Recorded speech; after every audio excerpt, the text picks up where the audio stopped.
Et nous voici maintenant dans la seconde vidéo où nous allons parler des sacrifices, des choix de vie, en l'occurrence aussi du couple dans ce genre de métier passion, et aussi évidemment connaître le secret d'une reconversion réussie. Par rapport à ces années, au niveau du job, alors on a ce côté rêve, ce côté bonheur, hein, de réaliser tout ça, mais il y a quand même des sacrifices, je suppose. Ouais. Et j'aimerais que tu parles quand même de si tu as des petites informations sur ce que tu as dû ou... En fait, je pense pas que c'est... on appelle ça les sacrifices. Mais les sacrifices, c'est fort, quoi. Ouais, comme, dans le sens, en fait, où le sacrifice, c'est de dire, je vais lâcher un rein à mon frère qui en a besoin, c'est un sacrifice. En fait, c'est ce côté où c'est quelque chose que tu veux énormément, mais en gros, que tu es prêt à... pour la raison, pour la cause, pour l'objectif, tu vas le laisser, tu es prêt à le lâcher. Je pense que quand tu veux... Moi, je vois les choses différemment, en fait. C'est quand tu veux vraiment quelque chose qui fait du sens, les autres choses qui avant en avaient du sens n'en ont plus tant que ça. Oui, j'ai fait une croix sur mon confort, sur ma sédentarité, le fait d'avoir un petit chez moi, de vie, etc. Oui, j'ai fait une croix sur le fait de psychologiquement savoir combien j'allais gagner, quand est-ce que j'allais gagner d'argent, c'est-à-dire tous les mois avec le salaire, etc. Donc j'ai fait une croix sur pas mal de ces choses-là. J'ai fait une croix sur le fait d'avoir une petite routine avec des potes, qui est vachement agréable aussi. Et donc, tu vois, pendant la première année où je suis rentré de tour du monde, je tâtonnais, je ne savais pas ce que j'allais faire, comment j'allais le faire. Je dormais littéralement, même pas sur le canapé du salon. J'avais un matelas derrière le canapé, en fait, que je poussais le canapé, que je mettais par terre. Et je dormis comme ça. T'as 28 ans, tu dors sur le canapé, encore une fois, par terre, en gros, dans le salon des potes. Mais je ne l'ai jamais vu, en fait, comme un sacrifice, en fait. Et je l'ai vu comme, ok, ça me permet de ne pas payer un tout petit loyer et de ne pas avoir un appartement à mon nom. Je peux partir quand je veux, finalement. Je leur lâche un petit loyer quand je suis là. Et moi, c'était pas genre je laisse quelque chose, c'est j'obtiens autre chose qui est plus adapté, en fait. Et c'est pareil, c'est pour le salaire, je laissais pas un salaire, en fait, qui était un bon salaire, un confort. Je laissais, en fait, pareil, une dalle, en fait. La dalle d'y arriver. Parce que quand tu gagnes un salaire tous les mois, tu as une sécurité, tu n'es pas en danger, tu es cool, tu n'avances pas aussi vite. Quand tu n'as plus le choix, finalement, c'est là, en fait, où tu vas trouver les moyens, tu vas trouver les ressources que même toi, en fait, tu pensais pas qu'elles étaient en toi. Et en fait, c'est juste que je me suis mis dans des dispositions, pour moi, de la réussite. Et à disposition d'être dans de la flexibilité, dans de la liberté, dans peu d'argent. Et ça va te permettre, en fait, d'aller chercher les solutions qui vont te permettre d'atteindre ton objectif. C'est comme ça que je l'ai vu.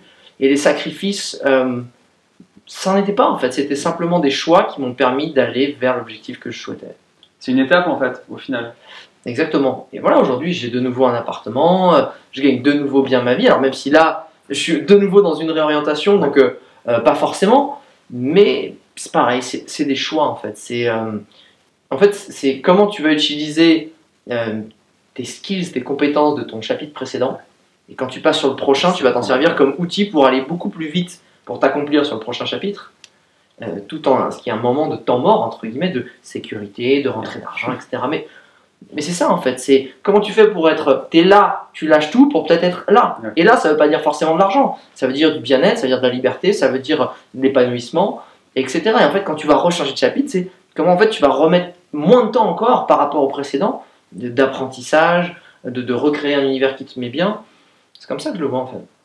C'est super, cette philosophie. Non, arrête, je sais, c'est Et justement, cette nouvelle étape, est-ce que tu peux nous en parler? J'étais à un moment, en fait, où je dis merde, je m'étais toujours dit que j'hésiterais jamais à arrêter même le meilleur, plus beau métier du monde, ce qui était le cas, parce que j'avais vraiment le plus beau métier du monde, et je l'adorais vraiment, je ne l'ai pas arrêté parce que je ne l'aimais pas, parce que j'ai besoin d'autre chose, mais je m'étais toujours dit, j'arrête ça quand j'ai quelque chose qui fait plus de sens pour moi. Or là, c'était pas le cas, je savais que je devais arrêter, mais je ne savais pas pourquoi. Donc, je me suis mis dans cet incubateur de 3 mois quand je suis parti à Bali avec des potes dans une maison, etc. Et j'ai commencé à poser des questions, à interagir avec les gens qui, eux, me posaient des questions. Et en fait, la question qui est vraiment venue et auquel j'ai vraiment essayé de répondre, c'était qu'est-ce que j'aimais fondamentalement dans mon ancien job, au-delà du voyage qui était son essence. Mais... Et vous, qu'est-ce que vous aimez le plus dans votre job actuel? J'espère que vous l'aimez quand même. Et à force de me creuser la tête, la réponse elle vient un jour au moment où tu t'y attends pas. C'est putain, mais en fait, ce que j'aime, c'est d'aider les gens à réaliser leurs rêves. Et le voyage, c'est l'outil pour ça. C'est l'outil pour réaliser leur rêve perso. Parce que souvent, il y a des grands rêves personnels qui sont liés au voyage, mais que le voyage permet de réaliser d'autres rêves intérieurs, en fait. C'est débloquer des peurs, prendre confiance en soi, se prouver des choses. Et aujourd'hui, je me suis dit, mais en fait, c'est ça. Moi, ce que j'aime, c'est aider les gens à réaliser leurs rêves. Mais sauf qu'avant, je le faisais sur le perso. Aujourd'hui, je fais sur le professionnel. J'aide les gens à avoir le métier de leurs rêves grâce aux réseaux sociaux, en fait. Comment utiliser les réseaux sociaux pour justement mettre en avant leur talent, et que de fait qu'ils savent bien mettre en avant leur talent de façon humaine, bienveillante, eh ben, ils vont attirer une clientèle à eux, et ben, qui avoir une clientèle à eux pour ce qu'ils font, c'est-à-dire qu'ils peuvent en vivre. Ouais. Parce que tu peux être le meilleur peintre du monde, le meilleur danseur, le meilleur potier, pas pour ça que tu vas avoir des clients, parce que si personne ne le sait, personne ne va venir à toi, tu n'auras pas de clients, ou alors tu vas peut-être galérer. Et donc il y a une vraie différence entre avoir un talent et savoir le faire connaître. Et aujourd'hui, ce qui est quand même extraordinaire, contrairement à il y a 20 ou 30 ans, même 10 ans, en fait, tu n'as pas besoin de connaître un pote ou de faire ou aller lécher les cubes pour passer à la télé ou avoir des encarts dans des magazines. Tu as des outils qui s'appellent les réseaux sociaux qui peuvent être utilisés à montrer ses fesses, ses seins ou faire des fake news. Mais tu peux aussi les utiliser pour mettre en avant des belles choses, tes talents, tes skills, tes valeurs, tes prestations, tes combats. Et c'est des outils gratuits qui sont disponibles auprès de tous. C'est juste des outils. Et tout le monde fait. C'est comme un outil, tu peux. Casser soit tu casses des choses, soit tu construis des choses, mais ça fait que refléter ce que tu as envie de faire en fait. Donc si tu as soif d'argent et de fame, tu vas peut-être faire des trucs un peu tape à l'œil, voilà, putaclic, et si tu es dans un désir profond en fait de juste toi t'épanouir, transmettre des choses, et que tu es profondément convaincu que ce que tu fais c'est bien, tu vas utiliser dans ce sens-là en fait. Et j'aide les gens à faire ça aujourd'hui. Question perso. Ok, d'accord, on rentre. Ouais, je sais pas, on va voir. On va voir. Tu peux la poser après, je sais pas. Après on verra, ouais. Qui tente rien, n'aura pas de réponse. Voilà. Donc du coup, pendant ces 7 années, comment ça fonctionnait niveau couple? En fait, c'est pas facile. Je pense que à toutes les personnes que tu vas demander qui sont dans un métier passion, et dans un métier passion qui en plus les fait voyager beaucoup, tu t'aperçois aussi que il faut accepter qu'il y a une certaine part de chaos dans ta vie. Et souvent, ça peut être dans plein de choses différentes. Ça peut être l'administratif, tu es à la bourse sur tes impôts. Moi, ça va, mais c'était plus effectivement sur le côté d'avoir cette stabilité émotionnelle avec quelqu'un, parce que, effectivement, tu es H24 dans ton job, en train de voyager, tu n'es pas là souvent.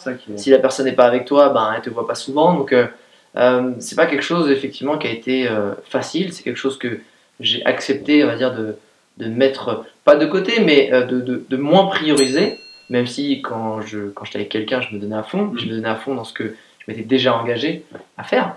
Donc, en fait, c'est ça, je pense que quand tu es dans ton métier passion, et surtout au début, quand tu te lances, quand tu te lances, et surtout quand en fait, tu as soif que de ça, en fait, tu vois que par ça, ça veut dire que le reste a beaucoup moins de place, par définition. Donc, qui a dit beaucoup moins de place dit peut-être que tu n'as pas fait la vaisselle chez toi si tu en as un. Bon, moi, je n'en avais pas, donc ça allait. Ça veut dire, encore une fois, pas avoir assez ses potes, pas avoir sa famille, et du coup, peut-être avoir quelque chose d'assez peu stable niveau émotionnel, tu vois, niveau couple. Donc, c'est pareil, c'est pas un sacrifice, c'est un choix. Ouais, c'est un choix, et je pense qu'il faut être très clair aussi avec les personnes avec qui tu es, pour pas décevoir, pour pas rendre triste. Blessé, et même toi en fait, faut que tu sois clair, parce que des fois tu peux te rendre triste, tu as envie de plus, mais finalement tu veux ça, et la vie c'est juste une question de choix en fait, parce que quelqu'un qui va vouloir fonder vraiment une famille, à aucun moment tu vois il va pouvoir faire la vie que j'avais, parce que c'est pas comme ça que tu fais quelque chose de sain. Tu peux construire quelque chose, mais ça va prendre plus de temps, et c'est peut-être plus touchy, donc c'est juste une question de où est-ce que tu mets ton énergie, ton temps et ton intention. J'espère que la vidéo vous a plu, pensez à cliquer sur la cloche pour recevoir les nouvelles vidéos, abonne-toi sur tous les réseaux. Pour visionner la vidéo numéro 1, c'est par ici. La prochaine vidéo concernera les rituels quotidiens, les conseils et une anecdote exclusive. Je te souhaite tout le meilleur et je te dis à tout bientôt.